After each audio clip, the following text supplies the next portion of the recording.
Shock, disbelief, and grief are just some of the emotions felt nationwide after seeing Buffalo Bills' Damar Hamlin collapse mid-game. So Robert Andrews actually specializes in mental trauma training with the Institute of Sports Performance. Now, he's worked with Simone Biles as she trained and made history at the 2016 Olympics.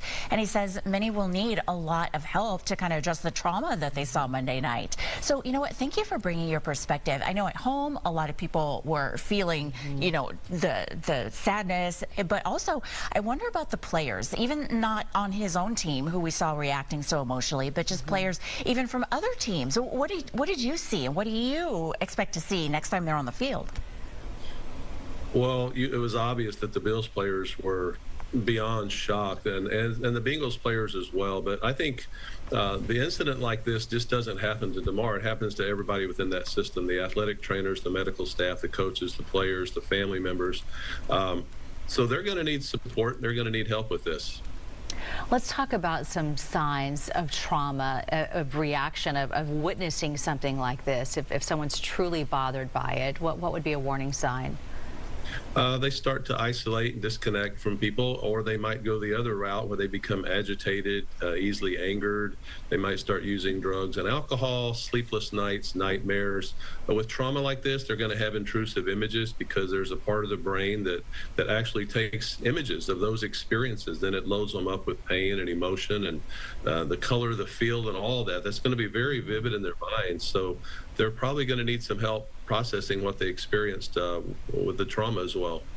Would you expect the league and the teams and the coaches to kind of be really addressing it this week? Because a lot of these guys have to take the field again this weekend, and I wonder what that's going to be like for them. Well, sure they will. And I've worked with players all over the NFL, and Buffalo has one of the best support systems, if not the best support system around the league. I also know that culturally, the Bills have an amazing culture. The guys are very, very, very close, and I've spoken to several of the players since this incident. They're spending a lot of time together, supporting each other and leaning on each other. So they're not going through this alone, is what I'm trying to say. Oh, that is good to hear, and an important reminder for everybody. And we always think about the mental prep of a game, maybe just getting fired up to be on that field. But is there any kind of mental prep athletes do, knowing they could seriously be injured any time they take the field, or maybe it's taking the court or the floor, depending on whatever that sport might be? That's the last thing they want to be thinking about. So they're focused on going out there and being their best. They prepared physically, they prepared mentally. At the elite level in the NFL, they just go out and execute. Now, when something like this happens, if they've had a traumatic injury like an ACL or a bad concussion, or they've had life traumas in their past, all that could certainly resurface after witnessing something like this.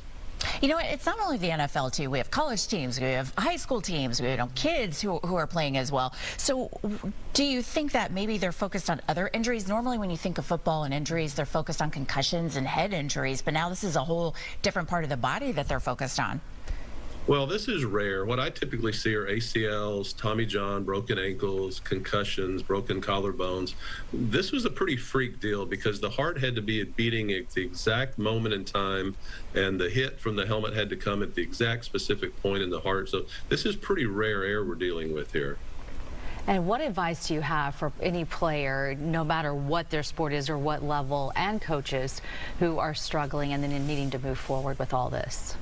First of all, it's normal. You know, I see a lot of athletes beat themselves up because they're scared or they're sad or depressed or shut down. So normalize it. This was traumatic. Number two, there's nothing wrong with asking for help. Being vulnerable is actually a very courageous act. Seek out help with the team that you belong with, or seek out professionals like us that specialize in helping athletes and teams deal with issues like this. If it gets really, really bad, call 911 if you have to, or go to an emergency room if you start having issues like that.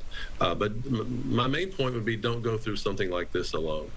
That's good advice, even for non-athletes, too, who might be struggling either with this or another issue. Thank you, Robert Andrews with the Institute of Sports Performance. Appreciate your perspective.